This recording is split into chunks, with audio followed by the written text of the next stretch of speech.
میٹھی میٹھی شیخ طریقت امیر اہل سنت یہ ارشاد فرمائیں کہ خود پسندی اور ریاکاری میں کیا فرق ہے اور اس سے کیسے بچا جا سکتا ہے؟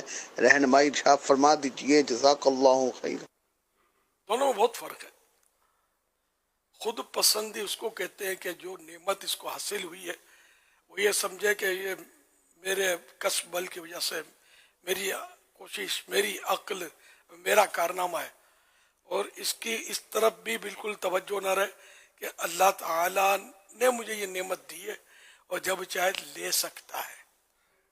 یہ توجہ ہٹا دینا اور اپنا کارنامہ سمجھنا کسی بھی نعمت کو، چاہے وہ عقل ہو، چاہے علم ہو، چاہے اچھی آواز ہو، چاہے کوئی بھی فن جانتا ہو، طاقت ہو، مال ہو، تو یہ اس کو اپنا کمال سمجھنا اور اس کے زوال کی طرف، اس کے ضائع ہونے کی طرف توجہ نہ رکھنا کہ اللہ جب چاہے وہ لے سکتا ہے۔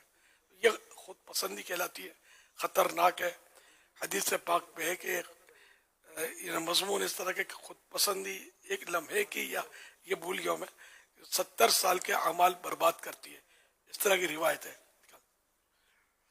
اور ریا جو ہے نا، اس کی ڈیفینیشن یہ تعریف کہ عبادت سے دوسرے کے دل میں اپنی عزت بنانا، اس کو اپنی ذات سے متاثر کرنا، اپنا مقام بنانا عبادت کے ذریعے۔ یہ ایک تعریف۔ ایک تعریف یہ ہے کہ ساتھ میں یہ بھی ہو تو بھی ریا تو ہے۔ دوسری صورت ریا کی یہ ہے کہ عبادت کے ذریعے مال حاصل کرنا، یہ بھی ریا ہے اور حرام ہو جاننے والا کام ہے۔ اب جیسے کہ امامت ہے، تو امامت بھی عبادت ہے، اس کی تنخواہ لیتے ہیں، مال حاصل کرتے ہیں، تو یہ ریا اس لیے نہیں ہے کہ اس کی علماء متقدمین نے قرآن و حدیث سے ہی روشنی لے کر اس کی اجازت دی ہوئی ہے۔ معاف کیجئے، متقدمین کی طرف سے تو منع ہی ہے، وہ متاخرین کی طرف سے اس کی اجازت ہے، اس کی واعظ کی اجرت۔ کیونکہ اگر امامت جو وقت دیتے امام صاحب، اگر تنخواہ نہ دی جائے، جو لوگ کہتے ہیں نا صحابہ کرام کے وقت میں نہیں تھا اور اب فلاں عمل کیوں ہے، تو یہ ان کی معلومات کے ڈیٹ کر رہا ہوں۔ اہل علم میری بات کا انکار نہیں کرے گا، جو نہیں ہوگا وہ انکار کرے گا، تو اس کو پتہ نہیں ہے۔ تو چاہے وہ کسی بھی طبقے سے تعلق رکھتا ہے، وہ بالکل یعنی کہ کوئی ثابت نہیں کر سکتا کہ صحابہ کرام تنخواہ لیتے تھے۔ خالی جشن ولادت ہی سمجھ میں نہیں آتا کہ اس انداز میں جھنڈے نہیں لہرائے جاتے تھے، اب کیوں لہرائے جاتے ہیں، اور 11ویں شریف کیوں منائی جاتی ہے، صرف یہ سمجھ میں نہیں آتا۔ نوٹ سب کی سمجھ میں آتے ہیں، سبھی تنخواہ لے رہے ہیں۔ واقعی بولتا ہوں، کوئی بھی ثابت نہیں کر سکتا کہ کسی صحابی نے تنخواہ لی ہو۔ حضرت بلال نے درود شریف نہیں پڑھا تھا، یہ یاد رہ گیا ہے۔ حضرت بلال نے مائک پر اذان نہیں دی تھی، یہ یاد نہیں ہے۔ درود شریف کیا تکلیف ہے یار؟ درود شریف ہم جب مائک اوکے ہے، جو واقعی ضروری نہیں ہے، مائک کے بغیر اذان پوسیبل ہے، ہو بھی جائے گی، کوئی مشکل ہی نہیں ہے۔ تو درود شریف بغیر بھی اذان تو ہو جائے گی، لیکن مسلمانوں میں رائج ہو گیا تو منع بھی نہیں ہے، اور ثواب اور فضائل اس کے بے شمار سب جانتے ہیں۔ مائک کے فضائل کتنے، یہ لوگ اعلیٰ ہے۔ تو وہ کہ بہرحال تو یوں امامت کی اجرت، وعظ کی اجرت، یہ اس کو اصل مذہب کہتے ہیں۔ اصل مذہب پر جو متقدمین کے نزدیک تھا، یعنی اصل مذہب پر امامت کی اجرت، وعظ کی اجرت، دین پڑھانے کی اجرت، جو دین پڑھاتے ہیں علماء، یا قرآن کریم کی جو تعلیم دیتی ہیں، یہ سب حرام تھا، اجازت نہیں تھی۔ پھر جب لوگوں میں سستی دیکھی گئی، اب اگر پہلے لوگ نماز پڑھا دیتے تھے، ائمہ کرام یعنی کہ پڑھا دیتے تھے، جذبہ ہوتا تھا، جمع ہو جاتے تھے، نہ یہ گھڑیوں کے ٹائم تھوڑی ہوتے تھے جماعت کے جو اب ٹائم ہے۔ یہ بھی اس کو بھی بدعت ہی کہیں گے، اور غالباً مباح بدعت ہی ہے، جائز بدعت۔ اب بھی کوئی ایسا ماحول ہے کہیں اور ٹائم نہیں رکھتے جماعت کا، سب جمع ہی ہو جاتے ہیں اور جماعت کر لیتے، تم کو گناہگار تھوڑی کہیں گے۔ خیر، تو یوں مطلب یہ کہ یہ ٹائم رکھنا بھی دور صحابہ کرام میں اس طرح نہیں تھا، یہ بھی اوکے ہو گیا، میرا جشن ولادت بھی اوکے ہی اوکے۔ خواجہ صاحب کا عرس مبارک بھی اوکے اوکے، بزرگان دین کے عرس اوکے، اور یہ سارے جو میں ضمن آپ کا ذہن دے رہا ہوں آپ کو کہ کوئی اگر یوں کبھی وسوسہ آئے یا وسوسہ ڈالے تو آپ کے ذہن میں آئے یہ باتیں، میری باتیں ہم جو کرتے ہیں نا، میں نے مثالیں جن کی دی، یہ ان سب کی شریعت میں اصل موجود ہے اور موقع پر وہ بھی بیان کی جاتی ہے۔ اب یہ کہ لوگوں کی سستی، اب امامت کی، امام کو تنخواہ نہ دو تو یہ بیچارہ نوکری دھندے کے لیے ادھر ادھر چلا جائے گا، پیٹ بھرنا ہے، بال بچوں کا مسئلہ۔ پہلے کیا ہوتا تھا، لوگ امام کی خدمت کرتے تھے، علماء کی خدمت کرتے تھے، یہ پڑھانے کے لیے، اور ان کو اجرت کی حاجت نہیں رہتی تھی، پیٹ تو مانگتا تھا اس وقت بھی، ابھی لیکن پہلے انداز یہ تھا کہ لوگ خود بخود حاضر کرتے تھے، نظر دیتے تھے، اور اب 2 پیسے دیں گے تو 10 کو سنائیں گے، یوں نکال کے دیں گے یا یوں دیں گے۔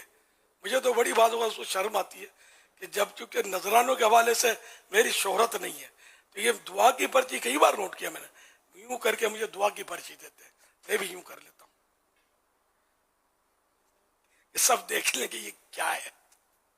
نذرانہ لینا گناہ نہیں ہے، لیکن میں ایک بات بتاتا ہوں، بہت شرم سی آتی ہے بعض اوقات کہ کئی آدمی اگر یہ دعا کی پرچی یوں دیں گے مجھے تو لوگ تو یہ بولے کہ بڑے مولانا کو تو مزے ہو پڑے، وصولی جاری ہے۔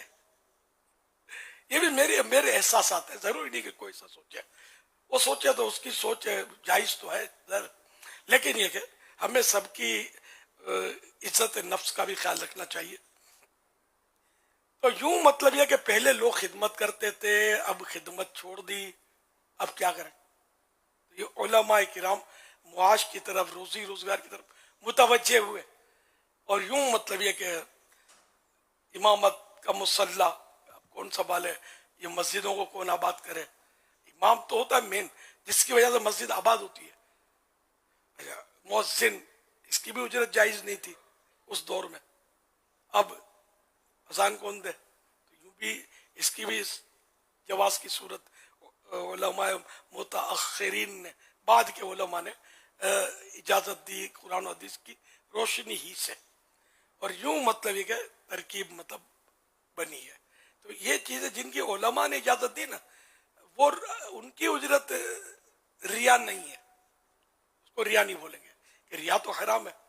اچھا، اب جیسے نعت شریف پڑھنے کی اجرت، یہ بھی ہمارے رائج ہے، کسی حد تک ہر ایک نہیں لیتا لیکن کچھ لوگ لیتے ہیں، اس کی علماء نے اجازت نہیں دی ہے، کیونکہ اگر کوئی نعت شریف نہیں پڑھتے، ایک بھی بندہ نہیں پڑھتا، بالفرض اسلام کا نقشہ نہیں بگڑے گا، نہ مسجد آباد ہوگی، نہ کوئی کچھ، نہ مسجد کی کوئی ویرانی کا سبب ہوگا، نہ کوئی رشد و ہدایت کے اس میں فرق پڑے گا، ایسا کچھ نہیں ہے۔ بڑے بڑے جید علماء بیان فرماتے ہیں، آپ نے تو کیا سنے گے، میں نے سنے، جیسے حضرت علامہ کاظمی شاہ صاحب رحمۃ اللہ علیہ، قریب زمانہ کے بہت بڑے عالم تھے، بہت بڑے علامہ تھے، ان کے میں نے خطابات سنے، ایک بھی شعر نہیں پڑھتے تھے، مجھے یاد نہیں پڑتا کہ حضرت کو شعر پڑھتے ہوں، پڑھتے ہوں گے تو مجھے یاد نہیں ہے، لیکن ان کا آواز کی میں نے تعریف کی نا، شعر یاد نہیں ہے، پھر بھی رشد و ہدایت تو تھی اسی کہ آدمی ہل جائے، اور اتنے پیارے پیارے ان کے مطلب ہے کہ وہ علمی شگوفے اس میں تھے، علمی مدنی پھول ہوتے تھے، اور ایسا علمی تھا کہ میں نے اس دور میں دیکھا تھا جب دعوت اسلامی یہ تصور نہیں تھا کہ مذہبی لوگ جو داڑھی اور یہ رومال رکھتے تھے، پہلے امامہ اتنا عام نہیں تھا، جیسے یا علماء ہوں گے یا طلبہ ہوں گے، وہ حضرت بیان فرماتے تھے تو وہ لکھتے تھے اپنے لیے، جیسے ہمارے لکھنے کا ایک رجحان ہے نا، یہ تو بہت بات کا ہے نا، وہ لکھتے تھے، وہ اتنے مطلب زبردست عالم تھے، میں یہ کہنا چاہتا تھا، شعر نہیں پڑھتے تھے، نہ کبھی میں نے ان کو ترنم سے اشعار پڑھتے زندگی میں سنا، نہ ان کے بارے میں کسی نے بتایا مجھے کہ یہ اس طرح پڑھتے تھے، اگرچہ پڑھتے ہوں لیکن مجھے پتا نہیں ہے۔ یوں مطلب اور بھی علماء کے نام اگر غور کرے نا، مفتی وقار الدین صاحب رحمۃ اللہ علیہ ایسا بیان کرتے تھے، میں صحیح بولتا ہوں کہ وہ علمی بیان ہوتا تھا، اور میں ان کی بہت صحبت پائی ہے الحمدللہ، لیکن مجھے یاد نہیں پڑتا کبھی انہوں نے بھی کوئی شعر پڑھا ہو اپنے بیان میں، یا گفتگو میں بھی اشعار کے حوالے دیے ہوں، مجھے یاد نہیں پڑتا۔ حالانکہ میں نے اگر کہوں کہ ان کے ساتھ 100 بیٹھکیں کی ہیں تو کی ہوں گی، لیکن یہ میں آپ کو سمجھانے کے لیے عرض کر رہا ہوں کہ اشعار اگر نہ پڑھے جائیں تو کوئی نظام پر فرق نہیں آئے گا دین کے. تو علماء نے اس کی اجازت نہیں دی ہے، تو یہ بدستور حرام ہے. اور نعت پڑھنے کی کوئی اجرت لے تو یہ ریا میں آ جائے گا. یہ عبادت ہے نعت پڑھنا، اور اس کے لیے مال لینا یہ ریا ہو گیا، یہ حرام ہو گیا. تو یوں مطلب یہ کہ اب ڈائریکٹ ہو یا انڈائریکٹ ہو، اگر کوئی بولتا میں دے نہیں کرتا اور پتہ ہے کہ اس کو ملے گا، دینے والے کو پتہ ہے کہ اس کو دینا ہے، آئندہ نہیں دوں گا تو میری گلی سے نہیں گزرے گا، بالفرض مطلب کوئی ایسا ہے، سب ایسے نہیں ہے، لیکن اگر کوئی ایسا ہے تو پھر وہ اس معاملے میں ریاکار کہلائے گا اگر ہے ایسا. لیکن آپ کسی کو دیکھو تو یہ نہیں کہنا کہ یہ ریاکاری کر رہا ہے، اس لیے اس کے جواز کی صورت ہے کہ کوئی وقت کی اجرت طے کر لیتا ہے کہ مثلا میں 2 گھنٹے، یا کسی محفل والے نے کہا کہ آپ 2 گھنٹے مجھے دے دیں، میں آپ کو اتنی رقم دوں گا، اور یہ طے ہو گیا بھائی 2 گھنٹے یہ رہیں گے، ہم ان کو 5,000 روپے دیں گے مثال کے طور پہ. اب یہ 2 گھنٹے کے لیے آپ کا وقت کا اجارہ ہوا تھا، یہ آ گئے. اب آپ ان کو کہہ دیں کہ آپ نعت شریف پڑھیں، یہ جائز صورت ہے اجرت. اب یہ اجرت نعت پڑھنے کی نہیں ہے، یہ وقت کی ہے. یہ ہیلا بہت برسوں پہلے نعت خواں اور نذرانہ یہ مکتبۃ المدینہ نے شائع کیا تھا، اس رسالے میں یہ ہیلا لکھا ہوا ہے.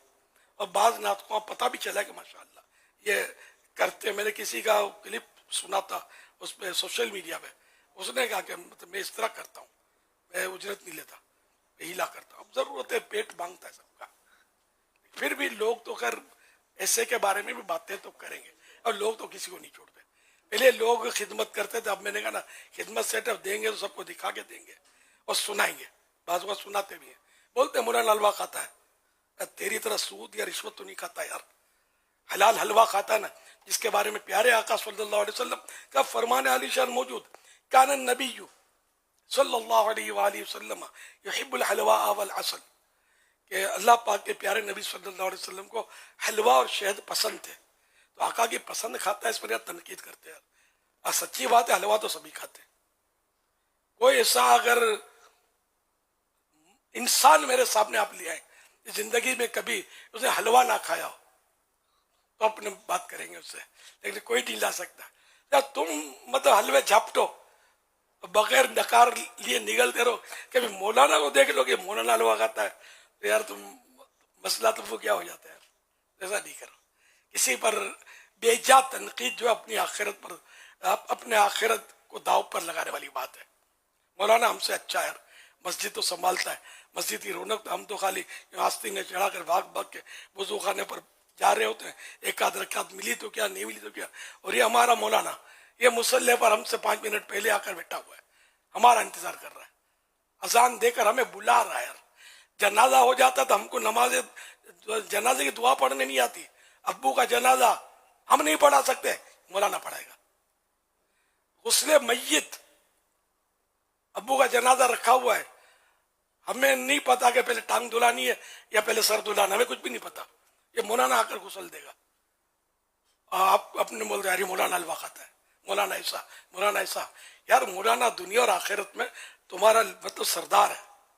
یہ مولانا تمہاری اتنی مدد کرتا ہے، تمہارے جنازے بھی یہ پڑھا رہا ہے، تمہیں نمازیں پڑھا رہا ہے، جمعے پڑھا رہا ہے، عید پڑھا رہا ہے، تمہیں واضح و نصیحت کر رہا ہے.